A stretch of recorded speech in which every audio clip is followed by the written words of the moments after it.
ಎಲ್ಲ ಧ್ಯಾನ ಬಂಧುಗಳಿಗೆ, ಆತ್ಮ ಬಂಧುಗಳಿಗೆ ಅನಂತ ಕೋಟಿ ಕೋಟಿ ಪ್ರಣಾಮಗಳು. ಎಲ್ಲರಿಗೂ ಉಗಾದಿ ಹಬ್ಬದ ಶುಭಾಶಯಗಳನ್ನ ಕೋರುತ್ತಾ ನಮ್ಮ ಈ ಧ್ಯಾನ ಸ್ವಾಧ್ಯಾಯ ಸತ್ಸಂಗ ಕಾರ್ಯಕ್ರಮಕ್ಕೆ ತಮಗೆಲ್ಲರಿಗೂ ತುಂಬು ಹೃದಯದ ಸ್ವಾಗತವನ್ನ ಕೋರ್ತಾ ಇದ್ದೇನೆ.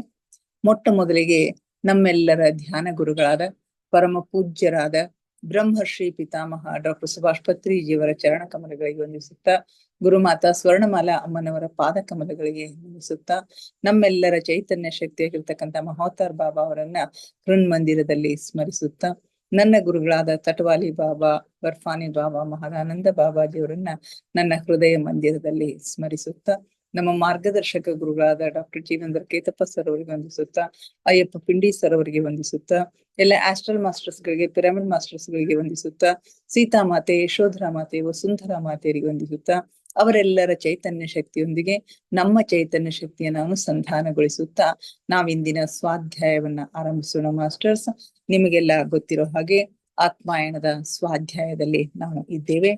ಪೀಟರ್ ರೆಶ್ಲು ಅವರು ಒಂದು ವಾರದ ತಮ್ಮ ಸೂಕ್ಷ್ಮ ಶರೀರ ಯಾನದ ಒಂದು ಅನುಭವವನ್ನ ಟಿಪ್ಪಣಿ ಮಾಡಿ ಇಟ್ಟಿದ್ದಾರೆ.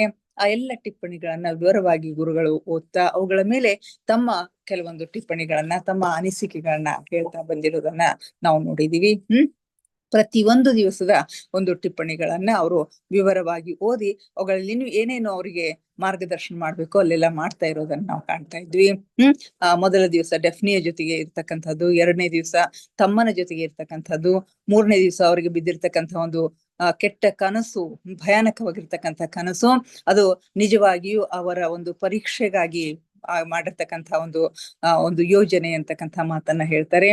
ಹೀಗೆ ಹೇಳ್ತಾ ಹೇಳ್ತಾ ಅವರ ಒಂದು ಕಾರ್ಯವನ್ನ ತುಂಬಾ ಹೃದಯದಿಂದ ಶ್ಲಾಘನೆ ಮಾಡ್ತಾ ಇರ್ತಾರೆ. ನಿನ್ನನ್ನ ಆಯ್ಕೆ ಮಾಡಿಕೊಂಡಿರೋದಕ್ಕೂ ಸಾರ್ಥಕ ಆಯ್ತು ಅಂತಕ್ಕಂಥ ಮಾತುಗಳನ್ನ ಹೇಳ್ತಾರೆ. ನಾನು ನಿನಗೆ ನೀಡಿರ್ತಕ್ಕಂಥ ಶಿಕ್ಷಣಕ್ಕೆ ನೀನು ವಿಶೇಷ ಆಸಕ್ತಿಯನ್ನ ತೋರಿಸಿರುವೆ, ಆದ್ದರಿಂದ ಈ ವಿಶೇಷ ಕಾರ್ಯವನ್ನು ನಿರ್ವಹಿಸ್ಲಿಕ್ಕೆ ನಿನ್ನನ್ನ ಯೋಗ್ಯನನ್ನಾಗಿ ನಾನು ಮಾಡಬೇಕು ಅಂತ ಹೇಳ್ತಾರೆ. ನಾನು ಕೊಟ್ಟಿರ್ತಕ್ಕಂಥ ಶಿಕ್ಷಣವನ್ನ ಪ್ರಾಯೋಗಿಕವಾಗಿ ಮಾಡಿ ತೋರಿಸುವ ಸಲುವಾಗಿ ನೀನು ವಿಶೇಷವಾಗಿರ್ತಕ್ಕಂಥ ಆಸಕ್ತಿಯನ್ನ ತೋರಿಸ್ತಾ ಇದೀಯಾ. ಹೀಗಾಗಿ ನಿನ್ನನ್ನ ಈ ಕೆಲಸವನ್ನ ನಿರ್ವಹಿಸುವುದಕ್ಕಾಗಿ ಇನ್ನೂ ಯೋಗ್ಯನನ್ನಾಗಿ ಮಾಡ್ಬೇಕು, ಸಮರ್ಥನನ್ನಾಗಿ ಮಾಡಬೇಕು. ಅದರಿಂದ ಅದಕ್ಕೆ ಏನೇನು ಅವಶ್ಯಕತೆ ಇದೆಯೋ ಆ ಎಲ್ಲ ತರಬೇತಿಯನ್ನ, ಶಿಕ್ಷಣವನ್ನ ನಾನು ನಿನಗೆ ಕೊಡ್ತೇನೆ ಅಂತಕ್ಕಂಥ ಮಾತನ್ನ ಹೇಳ್ತಾರೆ. ನೀನು ಸೂಕ್ಷ್ಮ ಲೋಕದ ಎಲ್ಲ ವಲಯಗಳಲ್ಲಿ ತೀವ್ರ ಹಾಗೂ ಪ್ರಭಾವಪೂರ್ಣ ಶೈಲಿಯಲ್ಲಿ ಹೋಗಿ ಬರಬೇಕು.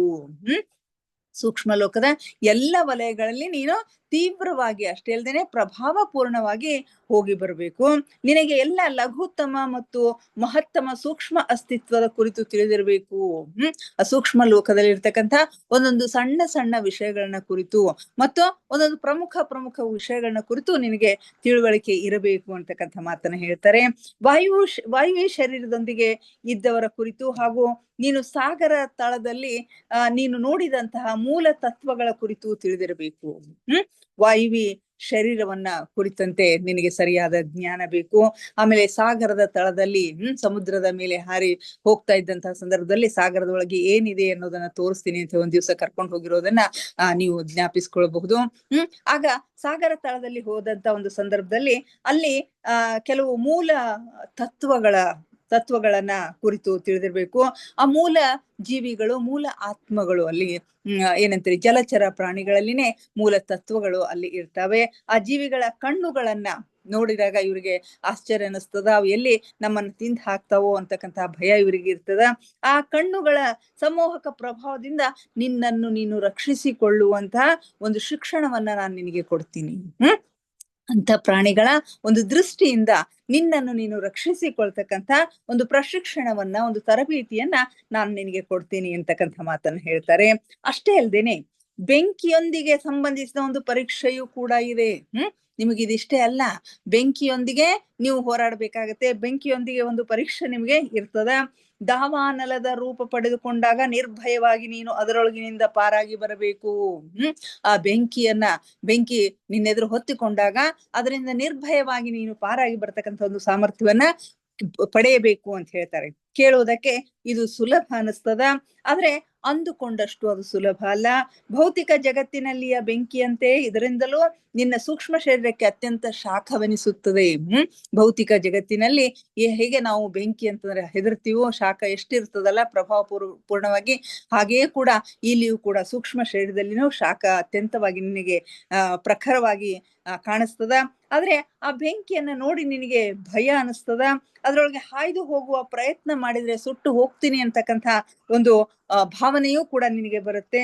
ಆದ್ರೆ ಒಮ್ಮೆ ನಿನಗೆ ನಾನು ಸೂಕ್ಷ್ಮ ಶರೀರದಲ್ಲಿ ಇದ್ದೇನೆ, ಈಗ ನನಗೆ ಯಾವುದೇ ಹಾನಿ ಆಗುವುದಿಲ್ಲ ಅಂತಕ್ಕಂಥ ಒಂದು ತಿಳುವಳಿಕೆ ಬಂದಾಗ, ಆ ಸೂಕ್ಷ್ಮ ಶರೀರಕ್ಕೆ ಯಾವ ಬೆಂಕಿ, ನೀರು, ಗೋಡೆ ಯಾವುದೂ ಅಡ್ಡ ಆಗೋದಿಲ್ಲ ಅಂತಕ್ಕಂಥ ಸಂಗತಿ ತಿಳಿತು ಅಂತಂದ್ರೆ ನೀನು ಆರಾಮವಾಗಿ ಬೆಂಕಿಯೊಳಗಿಂದ ಪಾರಾಗಿ ಬರ್ತೀಯ ಅಂತಕ್ಕಂಥ ಸಂಗತಿಯನ್ನು ಹೇಳ್ತಾರೆ. ಆಗ ನೀನು ಈ ಪರೀಕ್ಷೆಯಲ್ಲಿ ಉತ್ತೀರ್ಣನಾಗ್ತೀಯ. ಇನ್ನು ಬರೇ ಬೆಂಕಿಯ ಪರೀಕ್ಷೆ ಅಷ್ಟೇ ಅಲ್ಲದೇನೆ ಒಂದು ನೀರಿನ ಪರೀಕ್ಷೆಯೂ ಕೂಡ ನಿನಗೆ ಇರುತ್ತೆ ಅಂತ ಹೇಳ್ತಾರೆ. ಸಮುದ್ರದ ತಳದಲ್ಲಿ ಯಾತ್ರಿಸುವುದನ್ನ ಕಲಿಸ್ತದ. ಶಿಷ್ಯರು ಎಲ್ಲಕ್ಕಿಂತ ಹೆಚ್ಚಾಗಿ ಇದೇ ಪರೀಕ್ಷೆಯಲ್ಲಿ ಅನುತ್ತೀರ್ಣರಾಗ್ತಾರೆ ಅಂತಕ್ಕಂಥ ಸಂಗತಿಯನ್ನು ಕೂಡ ಹೇಳ್ತಾರೆ. ಈ ಸಮುದ್ರದ ತಳದಲ್ಲಿ ನೀರಿನಲ್ಲಿಯೂ ಕೂಡ ಒಂದು ಪರೀಕ್ಷೆ ಇರುತ್ತೆ. ಹೆಚ್ಚಿನ ಸಂಖ್ಯೆಯ ಶಿಷ್ಯರು ಈ ಒಂದು ಟ್ರೈನಿಂಗ್ ನಲ್ಲಿ ಅವರು ಅನುತ್ತೀರ್ಣರಾಗ್ತಾರೆ ಅಂತಕ್ಕಂಥ ಮಾತನ್ನ ಹೇಳ್ತಾರೆ. ಅವರಿಗೆ ಉಸಿರುಗಟ್ಟಿದಂತೆ ಅನಿಸುತ್ತದೆ. ಇದು ಅವರ ಕಲ್ಪನೆನೇ ಆಗಿರ್ತದೆ. ನೀರಿನ ಆಳದಲ್ಲಿ ಹೋದಾಗ ಆಕ್ಸಿಜನ್ ಕಡಿಮೆ ಆಗಿ ಅವ್ರಿಗೆ ಉಸಿರುಗಟ್ಟಿದ ಹಾಗೆ ಆಗತ್ತೆ. ಇದು ಅವರ ಕಲ್ಪನೆ ಕೂಡ ಆಗಿರ್ತದ ಅಂತ ಹೇಳ್ತಾರೆ. ಆದ್ರೂ ಅವರು ಅದೊಂದು ದುಸ್ವಪ್ನದಂತೆ ಭಯಗೊಳ್ತಾರೆ. ಸ್ಥಾಯಿ ನಿವಾಸಿ ಹಾಗೂ ನಿದ್ರಾ ಸಮಯದಲ್ಲಿ ಅಲ್ಪ ಕಾಲದ ನಿವಾಸಿಗಳಲ್ಲಿ ಯಾವುದೇ ವ್ಯತ್ಯಾಸವಾಗದಂತೆ ಇರುವೆ ಎಂಬುದರ ಕುರಿತು ನಿನ್ನ ಮಾಸ್ಟರ್ಗೆ ವಿಶ್ವಾಸ ಹುಟ್ಟುವಂತೆ ನೀನು ಮಾಡಬೇಕು. ಇಷ್ಟೇ ಅಲ್ಲ, ನೀನು ಬೆಂಕಿಯೊಂದಿಗೆ ಹೋರಾಡಿ ಪಾಸ್ ಆಗ್ಬೇಕು. ಆ ಪರೀಕ್ಷೆಯಲ್ಲಿ ನೀನು ತೇರ್ಗಡೆ ಆಗ್ಬೇಕು. ನೀರಿನ ಜೊತೆಗೆ ಕೆಲಸ ಮಾಡಿ ಅಲ್ಲಿಯೂ ಕೂಡ ನೀನು ತೇರ್ಗಡೆ ಆಗ್ಬೇಕು. ಅಷ್ಟೇ ಅಲ್ಲದೇನೆ ಇಲ್ಲಿ ನಿಮ್ಮ ಮಾಸ್ಟರ್ಗೆ ಈ ಸೂಕ್ಷ್ಮ ನಿವಾಸದ ಸ್ಥಾಯಿ ನಿವಾಸಿಗಳು, ಸೂಕ್ಷ್ಮ ಲೋಕದ ಸ್ಥಾಯಿ ನಿವಾಸಿಗಳು ಮತ್ತು ಅಸ್ಥಾಯಿ ನಿವಾಸಿಗಳು. ಸ್ಥಾಯಿ ನಿವಾಸಿಗಳು ಅಂತಂದ್ರೆ ಪರ್ಮನೆಂಟ್ ಆಗಿ ಅಲ್ಲಿರ್ತಕ್ಕಂಥವ್ರು. ಅಸ್ಥಾಯಿ ನಿವಾಸಿಗಳು ಅಂತಂದ್ರೆ ನಿದ್ರೆಯ ಸಮಯದಲ್ಲಿ ಅಲ್ಪ ಕಾಲದ ನಿವಾಸಿಗಳು, ಸ್ವಲ್ಪ ಅವಧಿ ನಿದ್ರೆ ಸಮಯದಲ್ಲಿ ಸ್ವಲ್ಪ ಅವಧಿಗೆ ಬಂದು ಸೂಕ್ಷ್ಮ ಶರೀರಯಾನವನ್ನ ಮಾಡ್ತಕ್ಕಂಥ ನಿವಾಸಿಗಳು. ಇವರಿಬ್ಬರಲ್ಲಿ ಏನು ವ್ಯತ್ಯಾಸ ಇದೆ ಅಂತಕ್ಕಂಥದನ್ನ ನೀನು ತಿಳಿಸಿಕೊಡ್ಬೇಕು ಅಂತಕ್ಕಂಥ ಮಾತನ್ನ ಹೇಳ್ತಾರೆ. ಆಮೇಲೆ ದೇವಲೋಕದ ಸದಸ್ಯರೊಂದಿಗೆ ಜೊತೆಯಾಗಿ ಕಾರ್ಯನಿರ್ವಹಿಸುವಂತಹ ಸಂವೇದನಾತ್ಮಕ ತಿಳುವಳಿಕೆಯನ್ನು ಹೊಂದಿರುವ ಕುರಿತು ನೀನು ಪ್ರಮಾಣ ನೀಡಬೇಕು. ದೇವಲೋಕದ ಜನರೊಂದಿಗೆ, ಸದಸ್ಯರೊಂದಿಗೆ ಜೊತೆಯಾಗಿ ನಾನು ಕಾರ್ಯನಿರ್ವಹಿಸ್ತಕ್ಕಂಥ ಒಂದು ಸಂವೇದನಾತ್ಮಕವಾಗಿರ್ತಕ್ಕಂಥ ಒಂದು ತಿಳುವಳಿಕೆ, ಆ ಜ್ಞಾನ ನನ್ನಲ್ಲಿ ಇದೆ ಅಂತಕ್ಕಂಥದ್ದನ್ನು ಕೂಡ ನೀನು ಪ್ರಮಾಣ ಮಾಡಿ ಹೇಳ್ಬೇಕಾಗ್ತದ ಅಂತ ಹೇಳ್ತಾರೆ. ಈ ಕಾರ್ಯಕ್ಕಾಗಿ ಅವರೊಂದಿಗೆ ಸಹಕಾರ ನೀಡುವುದು ಅತ್ಯವಶ್ಯಕವಾಗಿದೆ. ನಿನಗೆ ಯಾವುದೇ ವ್ಯಕ್ತಿ ಅಥವಾ ಅದರ ವಿಚಾರ ರೂಪದಲ್ಲಿಯ ವ್ಯತ್ಯಾಸವನ್ನು ಗುರುತಿಸುವ ಯೋಗ್ಯತೆಯು ಬರಬೇಕು. ಇನ್ನೊಂದು ಅಂಶ ಹೇಳ್ತಾರೆ, ವ್ಯಕ್ತಿ ಮತ್ತು ವ್ಯಕ್ತಿಯ ವಿಚಾರ ರೂಪ. ಯಾಕಂದ್ರೆ ಸೂಕ್ಷ್ಮ ಲೋಕ, ಮಾನಸ ಲೋಕ ಇವೆಲ್ಲವೂ ಕೂಡ ವಿಚಾರದಿಂದ ಕೂಡಿರ್ತಕ್ಕಂಥವು, ಎಲ್ಲವೂ ವಿಚಾರದಿಂದ ಕೂಡಿರ್ತಕ್ಕಂಥದ್ದಾಗಿದೆ. ಹೀಗಾಗಿ ಅಲ್ಲಿ ನಿಜವಾದ ವ್ಯಕ್ತಿ ಯಾರೋ, ಆತನ ವಿಚಾರದ ರೂಪ ಯಾವುದು ಅಂತಕ್ಕಂಥದ್ದನ್ನ ತಿಳಿಯುವ, ಎರಡರ ನಡುವೆ ಇರ್ತಕ್ಕಂಥ ವ್ಯತ್ಯಾಸವನ್ನ ಗುರುತಿಸ್ತಕ್ಕಂಥ ಒಂದು ಯೋಗ್ಯತೆನೂ ಬರಬೇಕು. ಯಾಕಂದ್ರೆ ನಿನ್ನ ಮಾಸ್ಟರ್ ಸೂಕ್ಷ್ಮ ಲೋಕದ ಇತರ ವಲಯದ ಯಾವುದೋ ವ್ಯಕ್ತಿಗೆ ಯಾವುದೋ ಸಂದೇಶವನ್ನು ತಲುಪಿಸಲು ಬಯಸಿದ್ರೆ, ನಿನ್ನ ಮಾಸ್ಟರ್ ಯಾವುದಾದರೊಬ್ಬ ಪ್ರತಿದ್ವಂದಿ ನಿನ್ನನ್ನು ಮೋಸಗೊಳಿಸಲು ಅದೇ ವ್ಯಕ್ತಿಯ ವಿಚಾರ ರೂಪವನ್ನು ಧಾರಣ ಮಾಡಿದಲ್ಲಿ, ಆಗ ನೀನು ಅದನ್ನೇ ನಿಜವಾದ ವ್ಯಕ್ತಿ ಅಂದುಕೊಂಡು ಅವನಿಗೆ ಸಂದೇಶ ತಲುಪಿದಲ್ಲಿ ಅದರಿಂದ ಆ ಕಾರ್ಯದ ಮೇಲೆ ಗಂಭೀರ ಪರಿಣಾಮ ಬೀರುತ್ತದೆ. ಅಕಸ್ಮಾತ್ ನಿಮ್ಮ ಗುರುಗಳು, ನಿನ್ನ ಮಾಸ್ಟ್ರು ನಿನಗೊಂದು ಕೆಲಸವನ್ನ ಒಪ್ಪಿಸಿರ್ತಾರೆ. ಏನ್ ಕೆಲಸ ಅಂತಂದ್ರೆ, ಯಾವ್ದಾದ್ರು ಒಬ್ಬ ವ್ಯಕ್ತಿಗೆ ಒಂದು ಸಂದೇಶವನ್ನ ತಲುಪಿಸಬೇಕು ಅಂತ ಹೇಳಿ ಎಂತಕ್ಕಂಥ ಕೆಲಸವನ್ನ ನಿನಗೆ ಒಪ್ಪಿಸಿರ್ತಾರೆ. ಆಗ ಆ ನಿನ್ನ ಮಾಸ್ಟರ್ನ ಒಬ್ಬ ಪ್ರತಿದ್ವಂದಿ, ಪ್ರತಿಸ್ಪರ್ಧಿ, ಅವನಿಗೆ ಯಾರಾದ್ರೂ ಸೇರದೆ ಇರ್ತಕ್ಕಂಥವ್ರು ಇರ್ತಾರಲ್ಲ, ಅವರು ನಿನ್ನನ್ನ ಮೋಸಗೊಳಿಸ್ಬೇಕು ಅಂತ ಹೇಳಿ ಆ ವ್ಯಕ್ತಿಯ ವಿಚಾರ ರೂಪವನ್ನ ಧಾರಣ ಮಾಡಿ ನಿನ್ನೆದುರು ಪ್ರಸ್ತುತಪಡಿಸ್ತಾರೆ. ಅವೆರಡರ ನಡುವಿನ ವ್ಯತ್ಯಾಸವನ್ನ ನೀನು ಗಮನಿಸ್ಲಿಕ್ಕೆ ಅಸಮರ್ಥನಾಗಿದ್ದಿ ಅಂತಂದ್ರೆ, ಆ ಒಂದು ಸಂದೇಶವನ್ನ ಯಾರಿಗೆ ತಲುಪಿಸ್ಬೇಕು ಅವರಿಗೆ ತಲುಪಿಸ್ದೇನೆ ಅವರ ಒಂದು ಪ್ರತಿದ್ವಂದಿಗೆ ಪ್ರತಿರೂಪ ಏನಿರ್ತದಲ್ಲ ಅದಕ್ಕೆ ನೀನು ತಲುಪಿಸಿದಿ ಅಂತಂದ್ರೆ ಅದರ ಒಂದು ಪರಿಣಾಮ ಗಂಭೀರವಾಗಿ ಆಗ್ತದ. ಅದರಿಂದ ಪ್ರತಿರೂಪವನ್ನು ಧಾರಣ ಮಾಡ್ತಕ್ಕಂತಹ ಸಂಗತಿ ಸೂಕ್ಷ್ಮ ಲೋಕದಲ್ಲಿ ಬಹಳಷ್ಟು ಪ್ರಚಲಿತ ಇದೆ. ಹಿಂಗ ವ್ಯಕ್ತಿಯ ಪ್ರತಿರೂಪಗಳನ್ನ ಧಾರಣ ಮಾಡ್ತಕ್ಕಂತಹ ಸಂಗತಿ ಸೂಕ್ಷ್ಮ ಲೋಕದಲ್ಲಿ ಬಹಳಷ್ಟು ಅದ. ಅದರಿಂದ ಆ ವ್ಯಕ್ತಿಯು ಅಸಲಿಯೋ ಅಥವಾ ನಕಲಿಯೋ ಅಂತಕ್ಕಂಥದನ್ನ ನಿಶ್ಚಿತವಾಗಿ ತಿಳಿದುಕೊಳ್ಳಿಕ್ಕೆ ನಿನಗೆ ಸ್ವಲ್ಪ ವಿಶಿಷ್ಟ ಗುರುತನ್ನು ಪ್ರಯೋಗ ಮಾಡುವಂತಹ ಪ್ರಶಿಕ್ಷಣವನ್ನ ನೀಡುವ ಅವಶ್ಯಕತೆ ಇದೆ. ಅದನ್ನು ನಾನು ತಿಳಿಸಿಕೊಡ್ತೇನೆ ಅಂತಕ್ಕಂಥ ಮಾತನ್ನ ಹೇಳ್ತಾರೆ. ಬಹುಶಃ ನೀನು ಮೋಹಿನಿ ಕುರಿತು ಕೇಳಿರಬಹುದು. ಮೋಹಿನಿ ಅಂತಕ್ಕಂಥದ್ರ ಬಗ್ಗೆ ನಮಗೂ ಕೂಡ ಗೊತ್ತಿದೆ. ಅವು ಅಸ್ತಿತ್ವದಲ್ಲಿ ಇವೆ ಅಂತಕ್ಕಂಥ ಮಾತನ್ನ ಹೇಳ್ತಾರೆ. ಆದ್ರೆ ಅದೃಷ್ಟವಶಾತ್ ಬಹಳ ವಿರಳವಾಗಿವೆ, ಬಹಳ ಕಡಿಮೆ ಸಂಖ್ಯೆಯಲ್ಲಿವೆ. ಅವು ಕೂಡ ಆತ್ಮಹತ್ಯೆ ಮಾಡಿಕೊಂಡವರ ರೀತಿಯಲ್ಲಿಯೇ ಭೂಮಿಯೊಂದಿಗೆ ಬಂಧಿಸಲ್ಪಟ್ಟಿರುತ್ತವೆ. ಈ ಮೋಹಿನಿ ಅಂತಕ್ಕಂಥ ಆತ್ಮಗಳು ಕೂಡ ಆತ್ಮಹತ್ಯೆ ಮಾಡಿಕೊಂಡವರ ರೀತಿಯಲ್ಲಿಯೇ ಭೂಮಿಯೊಂದಿಗೆ ಅವರು ಬಂಧಿಸಲ್ಪಟ್ಟಿರ್ತಾರೆ. ಅವರಿಗೆ ಸಹಾಯವನ್ನಷ್ಟೇ ಅಲ್ಲದೇನೆ ಅವರನ್ನ ಈ ಬಂಧನದಿಂದ ಹೇಗೆ ಮುಕ್ತಗೊಳಿಸಬೇಕೆಂಬುದು ಕೂಡ ನಿನಗೆ ತಿಳಿದಿರಬೇಕು. ಅಂತಹ ಮೋಹಿನಿ ಆತ್ಮಗಳಿಗೆ ಸಹಾಯ ಮಾಡೋದಷ್ಟೇ ಅಲ್ಲದೇನೆ ಈ ಬಂಧನದಿಂದ ಅವರನ್ನ ಹೇಗೆ ಮುಕ್ತಗೊಳಿಸಬೇಕು ಅಂತಕ್ಕಂಥದನ್ನ ತಿಳಿಸಿಕೊಡುವ ಕೆಲಸವನ್ನು ಕೂಡ ನಾನು ಮಾಡ್ತೀನಿ. ಇನ್ನು ಕಲಿಯಬೇಕಾದ್ದು ಸಾಕಷ್ಟು ಇದೆ ಎಂಬುದನ್ನು ನಿನಗೆ ಸಾಕಾಗುವಷ್ಟು ಹೇಳಿದ್ದೇನೆ ಎಂದು ನಾನು ಭಾವಿಸಿದ್ದೇನೆ. ಯಾವುದೋ ಒಂದು ವಿಶೇಷ ಸಂಗತಿಯತ್ತ ಮನಸ್ಸನ್ನು ಕೇಂದ್ರೀಕೃತಗೊಳಿಸದ ಹೊರತು ಮೇಲಿನ ಸ್ತರಗಳಿಗೆ ಹೋಗುವುದಕ್ಕೆ ಕಠಿಣವಾಗಿದ್ದಂತಹ ಆ ನಿನ್ನ ಶುಕ್ರವಾರ ರಾತ್ರಿಯ ಸಾಹಸ ಕೃತ್ಯದೆಡೆಗೆ ಈಗ ಬರುತ್ತೇನೆ. ಈಗ ಮುಂದಿನ ಕೆಲಸಕ್ಕೆ, ಮುಂದಿನ ಒಂದು ಶುಕ್ರವಾರ ರಾತ್ರಿಯ ಒಂದು ಪ್ರಯಾಣಕ್ಕೆ ಬರುತ್ತಾರೆ.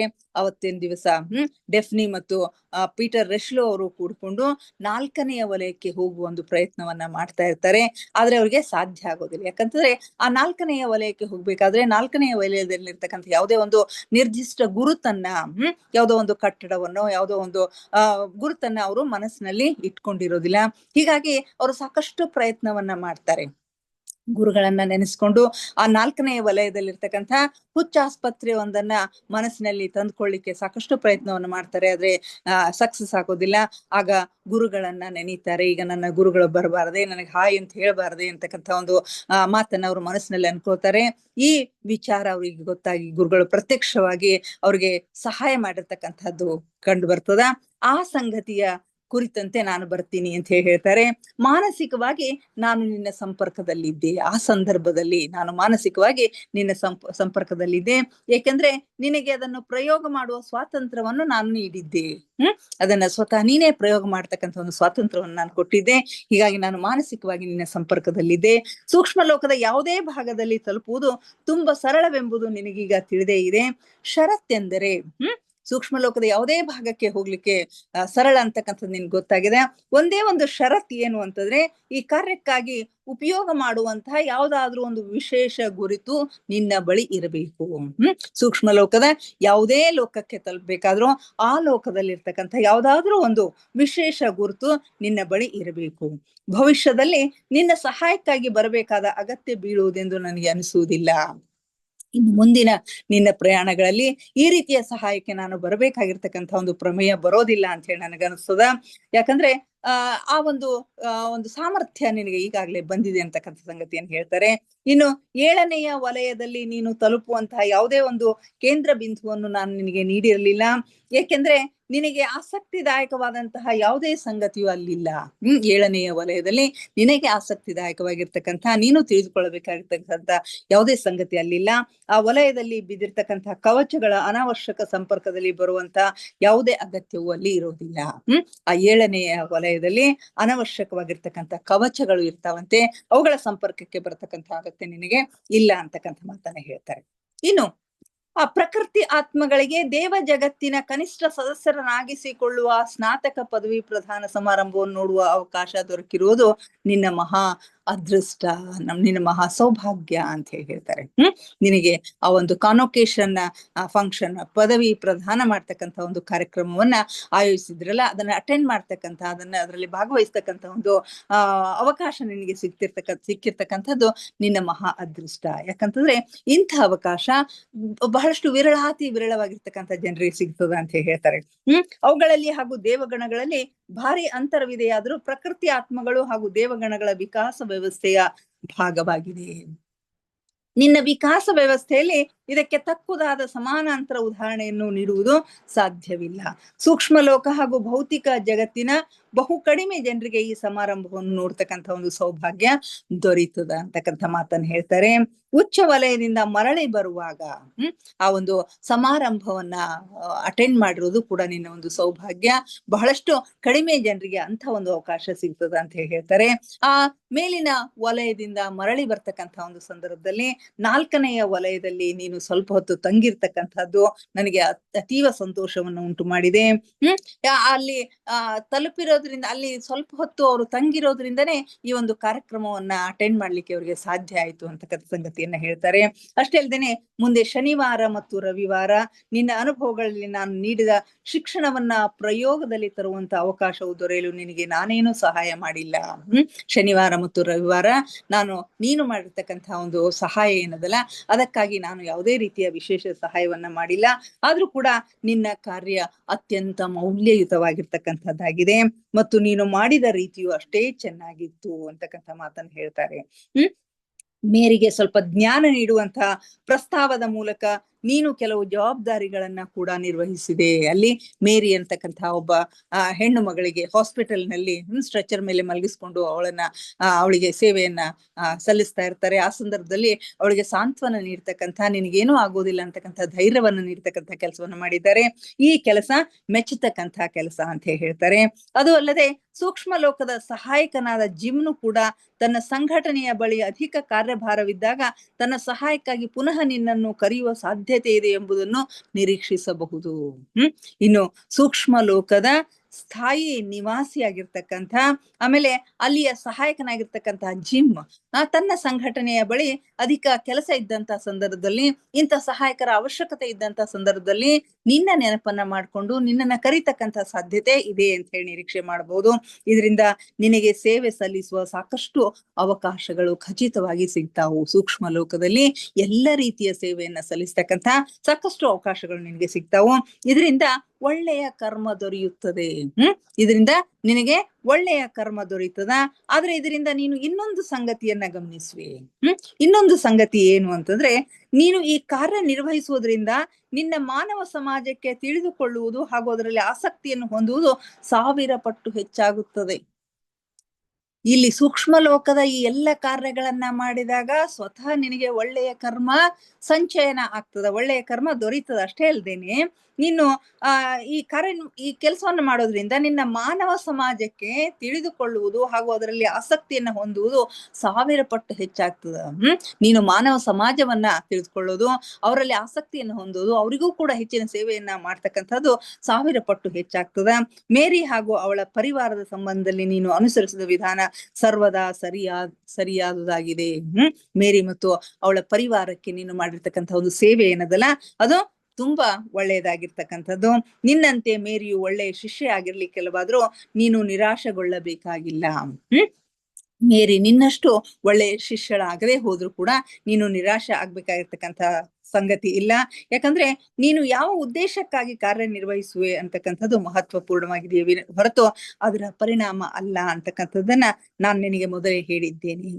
ಪುಟ್ಟ ಮಗು ಐರಿನ್ಗೆ ನಿದ್ರೆಯಿಂದ ಎಚ್ಚೆತ್ತ ಮೇಲೆ ನೀನು ಹೇಳಿದ್ರಲ್ಲಿ ಕಿಂಚಿತ್ತಾದ್ರೂ ನೆನಪಿನಲ್ಲಿ ಉಳಿಯಲೆಂದು ನೀನು ಪಟ್ಟ ಪರಿಶ್ರಮ ಸಫಲವಾಯಿತು. ಆ ಪುಟ್ಟ ಮಗು ಐರಿನ್ ನಿದ್ರೆಯಿಂದ ಎಚ್ಚೆತ್ತ ಮೇಲೆ ಇವ್ರೇನು ಹೇಳಿರ್ತಾರ, ಸೂಕ್ಷ್ಮ ಲೋಕದಲ್ಲಿ ಇದ್ದಾಗ ಏನ್ ಹೇಳ್ತಾರ ಅದೆಲ್ಲ ನೆನಪಿನಲ್ಲಿ ಉಳಿಲಿ ಅನ್ನೋದಕ್ಕಾಗಿ ಅವಳಿಗೆ ಮಾಡಿರ್ತಕ್ಕಂಥ ಒಂದು ಸಹಾಯ ಏನದಲ್ಲ, ಇವ್ರು ಪಟ್ಟ ಪರಿಶ್ರಮ ಏನದಲ್ಲ, ಅದು ಸಫಲವಾಯಿತು ಅಂತ ಹೇಳ್ತಾರೆ. ಇದೇ ಕಾರಣಕ್ಕಾಗಿ ಅವಳಿಂದು ತನ್ನ ಹಾನಿಯ ಕುರಿತು ಬೇರೆ ದೃಷ್ಟಿಕೋನದಿಂದ ಆಲೋಚಿಸ್ತಾ ಇದ್ದಾಳೆ. ನೀನು ಇನ್ನೊಮ್ಮೆ ಯಾವಾಗ ಪರಿವಾರದೊಂದಿಗೆ ಭೇಟಿಯಾಗಲು ಹೋಗುವೆ ಎಂಬ ನಿರ್ಣಯವನ್ನ ನಾನು ನಿನ್ನ ಮೇಲೇನೆ ಬಿಡುತ್ತೇನೆ. ಆ ಪರಿವಾರವನ್ನ ಅವರ ಭೇಟಿಗೆ ಮತ್ತೆ ಯಾವಾಗ ಹೋಗ್ತಿದೆ ಅಂತಕ್ಕಂಥದ್ದನ್ನ ನಿನ್ನ ಮೇಲೆ ಬಿಡುತ್ತೇನೆ. ಯಾಕಂತಂದ್ರೆ ಅದು ಈಗ ನಿನ್ನ ಜವಾಬ್ದಾರಿಯಾಗಿದೆ. ಯಾಕಂತಂದ್ರೆ ಅವ್ರಿಗೆ ಸಹಾಯ ಮಾಡ್ತೀನಿ ಅಂತಕ್ಕಂಥ ಮಾತನ್ನ ನೀನು ಕೊಟ್ಟಿದ್ದೀಯಾ. ನೀನು ನಿನ್ನ ಇಚ್ಛೆಯಿಂದ ನಿನ್ನ ಇಚ್ಛೆಯಿಂದಲೇ ಅವರಿಗೆ ಸಹಾಯ ಮಾಡುವ ವಾಗ್ದಾನವನ್ನು ನೀಡಿರುವೆ. ನೀನು ಇದರಲ್ಲಿ ಅಸಫಲನಾಗುವವರೆಗೆ ಬೇರೆ ಯಾರೂ ಈ ಕಾರ್ಯದ ಜವಾಬ್ದಾರಿಯನ್ನು ವಹಿಸಿಕೊಳ್ಳುವುದಿಲ್ಲ. ಯಾಕಂದ್ರೆ ನೀನು ಅವರಿಗೆ ಸಹಾಯ ಮಾಡ್ತೀನಿ ಅಂತ ಹೇಳಿ ಮಾತನ್ನ ಕೊಟ್ಟಿದ್ಯಾ. ಎಲ್ಲಿಯವರೆಗೆ ನೀನು ಅದರಲ್ಲಿ ಅಸಫಲನಾಗ್ತೀಯೋ ಅಲ್ಲಿಯವರೆಗೆ ಮತ್ಯಾರೋ ಅವರ ಸಹಾಯಕ್ಕೆ ಬರೋದಿಲ್ಲ. ಯಾಕಂತಂದ್ರೆ ಅವ್ರಿಗೆ ಸಹಾಯ ಮಾಡ್ತಕ್ಕಂಥ ಏಕೈಕ ಜವಾಬ್ದಾರಿ ನಿನ್ನದಾಗಿದೆ. ಆದ್ರಿಂದ ನೀನು ಯಾವಾಗ ಹೋಗ್ತೀಯ ಅಂತಕ್ಕಂಥದ್ದನ್ನ ನಿನ್ನ ಮೇಲ್ನೆ ಬಿಟ್ಟಿದ್ದೀನಿ ಅಂತಕ್ಕಂಥ ಮಾತನ್ನ ಹೇಳ್ತಾರೆ. ಇದಿಷ್ಟು ಈ ಪೀಟರ್ ರೆಶ್ಲೋ ಅವರು ಒಂದು ವಾರದ ಒಂದು ಪ್ರಯಾಣವನ್ನ ಏನ್ ಮಾಡ್ತಾರಲ್ಲ, ಸೂಕ್ಷ್ಮ ಶರೀರ ಯಾನವನ್ನ ಮಾಡಿ ಸುದೀರ್ಘವಾಗಿರ್ತಕ್ಕಂಥ ಟಿಪ್ಪಣಿಯನ್ನ ಮಾಡಿರ್ತಾರಲ್ಲ, ಅವರ ಟಿಪ್ಪಣಿಯ ಮೇಲೆನೆ ಇವರು ವಿಶ್ಲೇಷಣೆಯನ್ನ ಮಾಡಿರ್ತಕ್ಕಂಥದ್ದು. ಇನ್ನು ಮುಂದೆ ಅವರನ್ನ ಮಾನಸ ಲೋಕಕ್ಕೆ ಕರೆದುಕೊಂಡು ಹೋಗ್ತೇನೆ ಅಂತಕ್ಕಂಥ ಮಾತನ್ನ ಹೇಳಿದ್ದಾರೆ. ಅದನ್ನ ಚರ್ಚೆ ಮಾಡೋಣ ಅಥವಾ ಧ್ಯಾನಕ್ಕೆ ಹೋಗೋಣ? ಯಾರಾದ್ರೂ ಹೇಳ್ರಿ. 9:24 ಆಗಿದೆ. Hello Girija madam. ಧ್ಯಾನ ಕೂಡನ್ರಿ ಮೇಡಮ್. ಧ್ಯಾನ ಕೂಡನ್ರಿ? ಮುಗಿಯಂಗಿಲ್ರಿ. Okay okay okay. ಹೌದು, ಧ್ಯಾನ ಕೂತ್ಕೊಳ್ಳೋಣ. Okay okay.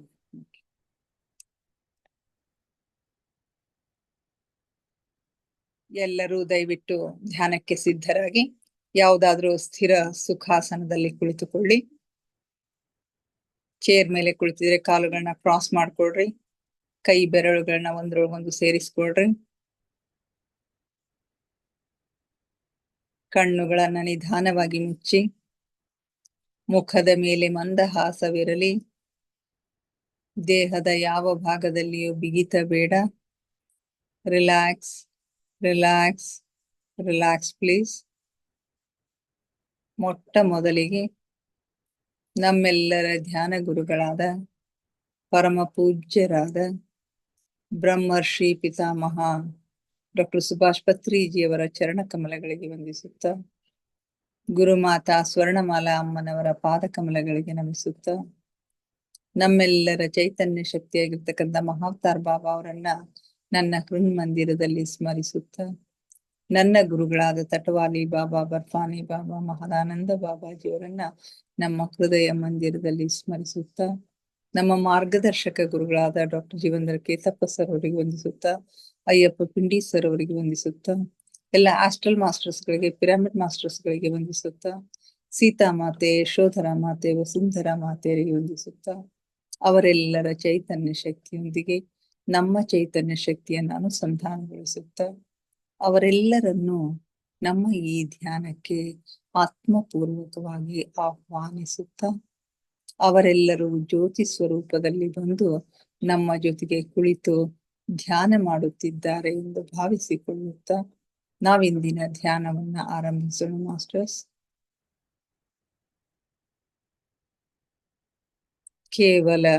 ಕೇವಲ ಸಹಜ ಶ್ವಾಸದ ಮೇಲೆ ಗಮನ.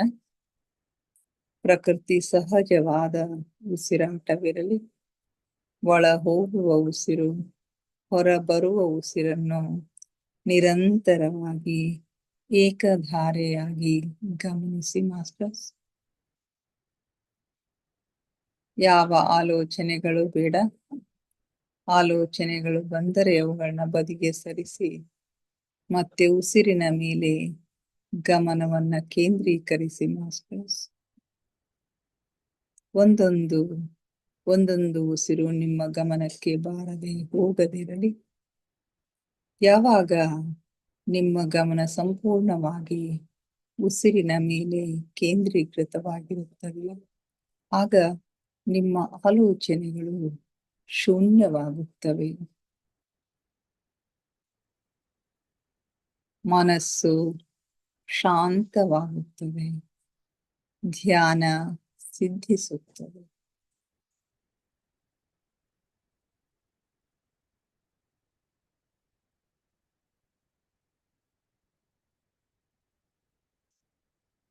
ನಮ್ಮ ಉಚ್ಛ್ವಾಸ ನಿಶ್ವಾಸದ ಮಧ್ಯದ ಬಿಂದು, ಅದುವೇ ಧ್ಯಾನ ಬಿಂದು, ಅದುವೇ ಶೂನ್ಯ ಬಿಂದು, ಅದುವೇ ನಮ್ಮ ಆಂತರಿಕ ಜಗತ್ತಿನ ಒಳ ಜಗತ್ತಿನ ಕೀಲಿಕೈ.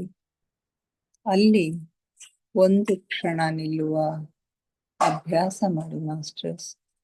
ನಿಮಗಾಗಿ ನಿಮ್ಮ ಆಂತರಿಕ ಜಗತ್ತು ತೆರೆದುಕೊಳ್ಳುತ್ತದೆ.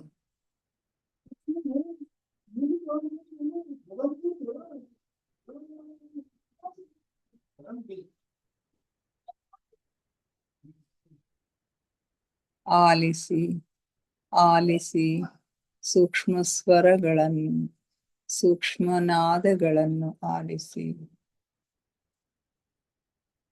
ನಿಮ್ಮ ಹೃದಯದ ಬಡಿತವನ್ನ ಆಲಿಸಿ, ನಿಮ್ಮ ರಕ್ತ ಪರಿಚಲನೆಯನ್ನ ಆಲಿಸಿ, ಉಸಿರಿನ ಬಿಸಿ ತಂಪನ್ನ ಗಮನಿಸಿ, ಕನಿಷ್ಠ ಜೀರುಂಡೆಯ ನಾದವನ್ನ ಗಮನಿಸಿ ಮಾಸ್ಟರ್ಸ್.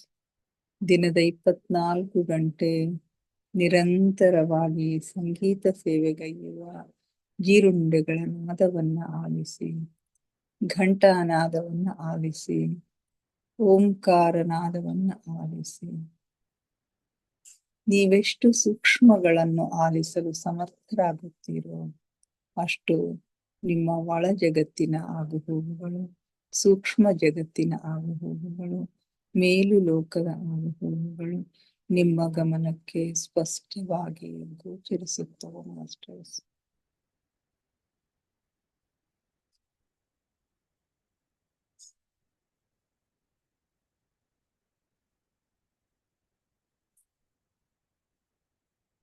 ನಾನು ದೇಹವಲ್ಲ, ನಾನು ಆತ್ಮಸ್ವರೂಪಿ. ನನ್ನ ಉಸಿರೇ ನನ್ನ ಗುರು. ಉಸಿರೆಂಬ ಗುರುವಿನ ಸಹಾಯದಿಂದ ನನ್ನ ಗಮ್ಯದೆಡೆಗೆ, ಅಂತಿಮ ಗುರಿಯೆಡೆಗೆ ನಮ್ಮ ಪಯಣ ನಿರಂತರವಾಗಿ ಸಾಗಿದೆ ಮಾಸ್ಟರ್ಸ್.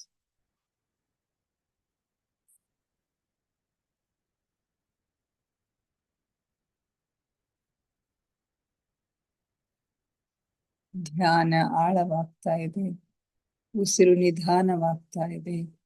ಉಸಿರು ನಿಧಾನವಾಗುತ್ತಾ ನಿಧಾನವಾಗುತ್ತಾ ಚಿಕ್ಕದಾಗುತ್ತಾ ಚಿಕ್ಕದಾಗುತ್ತಾ ನಮ್ಮ ಭೂಮಧ್ಯದಲ್ಲಿ ಸ್ಥಿರಗೊಳ್ತಾ ಇದೆ.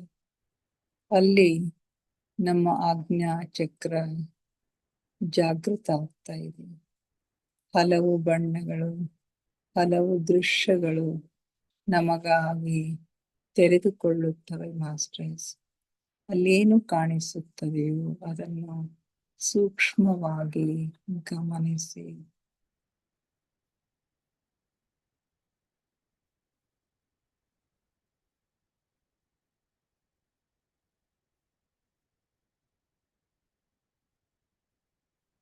ಆಳವಾದ ಧ್ಯಾನದ ಹಾಲ್ಗಡಲಿನಲ್ಲಿ ನಿಮ್ಮನ್ನು ನೀವು ಮುಳುಗಿಸಿ ಮಾಸ್ಟರ್ಸ್. ಆಲಿಸಿ, ಆನಂದಿಸಿ, ಆಹ್ಲಾದಿಸಿ. ಆ ಪರಮ ಸಖ್ಯವನ್ನ, ಪರಮಾತ್ಮನ ಸಾನ್ನಿಧ್ಯವನ್ನ ಅನುಭವಿಸಿ ಮಾಸ್ಟರ್ಸ್. ಆ ಪರಮ ಪ್ರಕಾಶದೊಂದಿಗೆ, ಪರಂಜ್ಯೋತಿಯೊಂದಿಗೆ ಲೀನವಾಗಿ ಮಾಸ್ಟರ್ಸ್.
ಹ್ಮ್.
ಕೊನೆಯ 5 ನಿಮಿಷ ಮಾಸ್ಟರ್ಸ್.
ಕೊನೆಯ 2 ನಿಮಿಷ masters.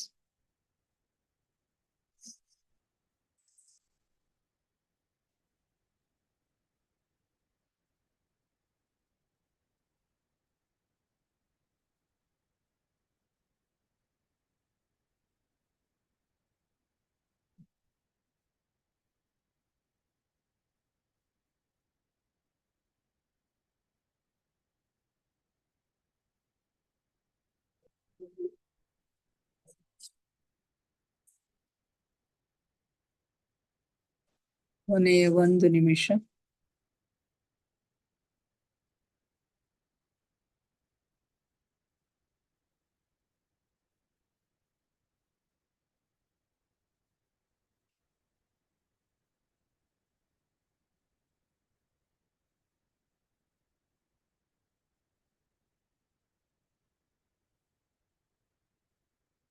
Thirty seconds.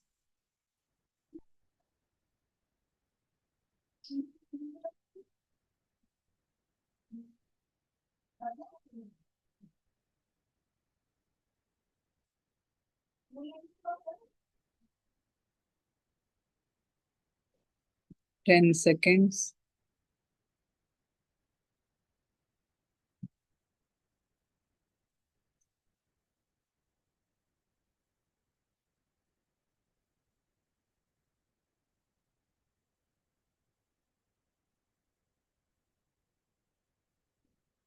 Five, four, three, two, one, zero. ನಿಧಾನವಾಗಿ ನಿಮ್ಮ ಕೈ ಬೆರಳುಗಳನ್ನ ಬಿಡಿಸ್ಕೊಂಡು ಕಣ್ಣಿನ ಮೇಲೆ ಇಟ್ಕೊಳ್ಳಿ ಮಾಸ್ಟರ್ಸ್. 5 seconds. 5, 4, 3, 2, 1, 0. ನಿಧಾನವಾಗಿ ನಿಮ್ಮ ಕಣ್ಣುಗಳ ಮೇಲಿನ ಕೈಗಳನ್ನ ತೆಗೆಯಿರಿ. ಕಣ್ಣುಗಳನ್ನ ನಿಧಾನವಾಗಿ ಓಪನ್ ಮಾಡಿ masters. Thank you, thank you, thank you everybody. ನಮ್ಮ ಧ್ಯಾನಕ್ಕೆ ಶಕ್ತಿಯನ್ನ ನೀಡಿ ನಮ್ಮೊಂದಿಗೆ ಕುಳಿತು ಧ್ಯಾನ ಮಾಡಿದ ಎಲ್ಲ ಮಾಸ್ಟರ್ಸ್ಗಳಿಗೆ ಅನಂತ ಕೋಟಿ ಕೋಟಿ ಧನ್ಯವಾದಗಳನ್ನ ಅರ್ಪಿಸುತ್ತಾ, ನನ್ನೊಂದಿಗೆ ಧ್ಯಾನಿಸಿದ ತಮಗೆಲ್ಲರಿಗೂ ಮತ್ತೊಮ್ಮೆ ಧನ್ಯವಾದಗಳನ್ನ ಅರ್ಪಿಸುತ್ತಾ, thank you, thank you, thank you everybody.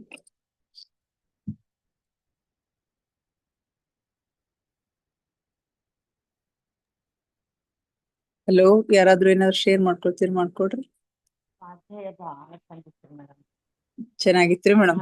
ದಿನದಿಂದ ದಿನಕ್ಕ ಒಂಥರ ಇಂಟ್ರೆಸ್ಟಿಂಗ್ ಕುತೂಹಲ, ಹಾ ಒಂದೊಂದ್ಸಲ ನಗು ಬರ್ತದ. ಅಲ್ಲಿನೂ ಕಾನ್ವರ್ಸೇಷನ್ ಅಂತ ಹೌದ್ರಿ, ಪದವಿ ಹೌದ್ರಿ, ಪ್ರದಾನ ಸಮಾರಂಭ ಹೌದ್ರಿ, ಅಂದ್ರ ಅವು ಅಲ್ಲಿನೂ ಎಲ್ಲ ಟ್ರೈನಿಂಗ್ ಕೊಡ್ತಿರ್ತಾರಲ್ಲ, ಅದಕ್ಕ ಹೌದ್ರಿ. ಅವು ಅಲ್ಲಿ ಇದು ಎಲ್ಲ ಇಲ್ಲಿ ಹಂಗೆ ಇಲ್ಲಿ ಯೂನಿವರ್ಸಿಟಿ ಒಳಗ್ ನಡೀತದಲ್ಲ ಹಂಗೆ ಅನಿಸ್ತದ್ರಿ ಅಲ್ಲಿ ನಾವು. ಆಮೇಲೆ ಸಮುದ್ರದಾಗ ಹೆಂಗ ಅವ್ರು ತಾಳ್ಬೇಕು, ಆಮೇಲೆ ಹಾ. ಅಗ್ನಿಲಿಂದ ಪಾಸ್ ಆಗೋದೆಲ್ಲ ಇವತ್ತು ಬಹಳ ಹೊಸ ತರ ಐತ್ರಿ ಒಂಥರ. ಹೌದೌದ್ರಿ, ಎಲ್ಲಾ ತರದ ಟ್ರೈನಿಂಗ್ ಅನ್ನು ಕೊಟ್ಟು ನೀವು ತಯಾರು ಮಾಡ್ತೀನಿ ಅಂತಾರ. ಸೂಕ್ಷ್ಮ ಲೋಕದಲ್ಲಿ ವೈಟ್ ಬ್ರದರ್ಹುಡ್ ಅಂತ ಹೇಳಿ, ವೈಟ್ ಬ್ರದರ್ಹುಡ್ ಸೇವೆಯಲ್ಲಿ ಅದ ಮಾಡ್ಲಿಕ್ಕೆ ಅವಕಾಶ. ಈಗ ಈ ಭೂಮಿ ಮೇಲೆ ಇದ್ದುಕೊಂಡೇ ಸೂಕ್ಷ್ಮ ಶರೀರದಲ್ಲಿ ಹೋಗಿ ನಿದ್ರಾ ವ್ಯವಸ್ಥೆಯಲ್ಲಿ ಹೋಗಿ ಕೆಲಸ ಮಾಡೋದು. ಇಲ್ಲಿ ಎಷ್ಟೋ ಮಾಸ್ಟರ್ಸ್ ಆ ಕೆಲಸ ಮಾಡ್ತಾರಂತ್ರಿ ಮೇಡಮ್. ಮಾಡ್ಲಿಕತ್ತಾರಂತ್ರಿ ಈಗ. ಏಳನೇ ಹಂತ ಮಾತ್ರ ಯಾಕೋ ಏನೋ ಬರೀ ಕಳಚಿ ಬಿದ್ದಿದ್ದು ಇದು ಇರ್ತಾವಂತ. ಅಲ್ಲಿ ಏನ್ ಹಂತ ಪರಿ ಇದು ಇಲ್ಲ ಅಂತ್ರಿ.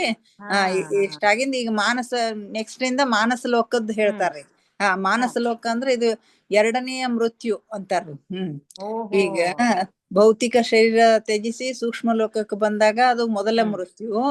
ಈಗ ಮಾನಸ ಲೋಕಕ್ಕೆ ಹೋಗ್ಬೇಕಂದ್ರೆ ಈ ಸೂಕ್ಷ್ಮ ಶರೀರ ತ್ಯಜಿಸಿ ಹೋಗ್ಬೇಕಂತ್ರಿ ಇದು. ಅದು 2ನೇ ಮೃತ್ಯು. ಒಟ್ಟ 3 ಸಾರಿ ಮೃತ್ಯು ಆಗ್ತದ. ಅಲ್ಲಿ ಅದೇ ಬರೇ ವಿಚಾರ ರೂಪ ಹೋಗ್ತದ್ರಿ ಅಲ್ಲಿ. ಅತಿ ಸೂಕ್ಷ್ಮ, ಇದಕ್ಕಿಂತ ಸೂಕ್ಷ್ಮ ಇರ್ತದ್ರಿ ಅಲ್ಲಿ ಶರೀರ. ಅತಿ ಸೂಕ್ಷ್ಮ, ಅತಿ ಸೂಕ್ಷ್ಮ. ಸರೋಜಿನಿ ಮೇಡಮ್ ಒಂದ್ಸಲ ಹೇಳಿದ್ರಲ್ಲ, ಎಲ್ಲ ಡಿಫ್ರೆಂಟ್ ಆಯ್ತು. ಇಲ್ಲ ಇದ್ರೊಳಗೆ ಹೇಳಿದ್ವಿ ನೋಡ್ರಿ. ಇದ್ರೊಳಗ ಮೊದಲು ಬಂದವ್ರಿ. ಒಂದ್ಸಲ ಅವ್ರದ್ದು ಸ್ವಾಧ್ಯಾಯ ಇದ್ದಾಗ ಒಂದ್ ಹೇಳಿದ್ರು. ಹೇಳಿದ್ರಿ. ಹೇಳಿರಲ್ರಿ ಮೇಡಮ್, ಬಂದಿತ್ತು. Okay madam, okay, thank you madam, thank you. Okay, Vijayalakshmi madam ಹೇಳ್ರಿ.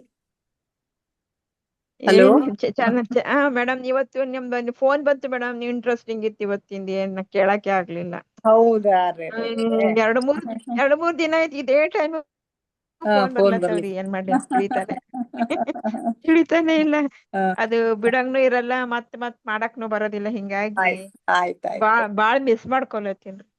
ಈ ವಿಡಿಯೋ ನೋಡ್ರಿ ಮೇಡಮ್. ವಿಡಿಯೋ ನೋಡ್ರಿ, ಕಳಿಸ್ತೀನಿ. Okay, thank you madam, thank you. ಈಗ ಹಾಕ್ತೀರಾ? ಹೇಳಿ ಮೇಡಮ್. ಅದೇ ಈಗ ಇದು ಮಾಡ್ಕೊಂಡು ಅದು ಅಪ್ಲೋಡ್ ಆದ್ಮೇಲೆ ಹಾಕ್ತೀನಿ ಮೇಡಮ್. ಗ್ರೂಪ್ನಾಗ ಹಾಕ್ತೀನಿ ತಗೋರಿ. ನಿನ್ನಿಂದು ಗ್ರೂಪ್ನಾಗ ಹಾಕಿನಿ ನೋಡ್ರಿ ಮೇಡಮ್. Okay madam. ಇದು ನಾಳೆ ಕ್ಲಾಸ್ ಇಡೋಣ ಹೆಂಗ? ಹಬ್ಬ ಅದ ಮತ್ತೆ ಏನಾರ ಕೆಲಸ ಇತ್ತು ಮಾಡಿತ್ತು ಅಂತಂದ್ರೆ ನೀವೆಲ್ಲಾರು ಹೆಂಗಂತೀರ ಹಂಗ. ನನ್ನ ಪ್ರಕಾರ ಅಂತೂ ಸಂಜೆ ತನ ಎಲ್ಲ ರಾತ್ರಿ ತನ ಕೆಲಸ ಮುಗಿದೋಗಿರುತ್ತೆ ಮೇಡಮ್. ಹೊಸ ವರ್ಷದಿಂದ ಶುರು ಮಾಡೋಣ.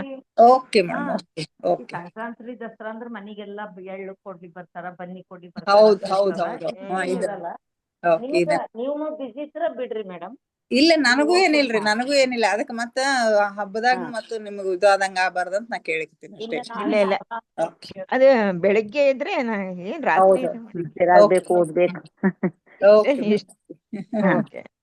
ಎಲ್ಲರಿಗೂ ಹಬ್ಬ ಶುಭಾಶಯಗಳು. ಈಗ ತಮಗೂ ಎಲ್ಲರಿಗೂ ಶುಭಾಶಯ. ನನ್ನಿಂದನೂ ಎಲ್ಲರಿಗೂ ಶುಭಾಶಯ.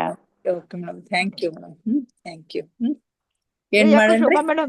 ಶೋಭಾ ಮೇಡಮ್ ಬಂದಿಲ್ಲ ಯಾಕೋ ಇವತ್ ಯಾಕೋ ಬಂದಿಲ್ಲ ನೋಡ್ರಿ. ಅವರು ಬಿಸಿ ಇರ್ಲಕತ್ತಾರ. ಪಾಪ ಟಯರ್ಡ್ ಆಗ್ಲಿಕತ್ತದ್ರಿ. ಮನ್ಯಾಗ ಕೆಲಸ ಅದಾಗ್ತದ, ಹಿಂಗಾಗಿ ಟಯರ್ಡ್ ಆಗ್ಲಿಕತ್ತದಮ್ಮ ಅನ್ನಕತ್ತಾರ. ಕವಿತಾನು ಇಲ್ಲೇ ಬರಂಗ್ ಕಾಣಿಸ್ತಾಳ ಈಗ ಸ್ವಲ್ಪ. ಈ ಮಗನಿಗೆ ಅವೆಲ್ಲ ಇದ್ದು ಸ್ವಲ್ಪ ಟಯರ್ಡ್ ಆಗ್ಲಕತ್ತದ ಅನ್ನಕತ್ತಿದ್ರು. ಅಂದ್ರೂನು ಬರ್ತಾರ, ಏನ್ ಟೈಮ್ ಉಳ್ಸ್ಕೊಂಡ್ ಒಂದ್ ಜರ ಬಂದಿರ್ತಾರ. ಇವತ್ ಯಾಕೋ ಬಂದಿಲ್ರಿ. Okay madam, okay, thank you. ನಾಳೆ ಭೇಟಿ ಆಗೋಣ ಇನ್ನಿಷ್ಟು ಧ್ಯಾನ, ಸ್ವಾಧ್ಯಾಯ, ಸತ್ಸಂಗದೊಂದಿಗೆ. Okay, thank you. Thank you.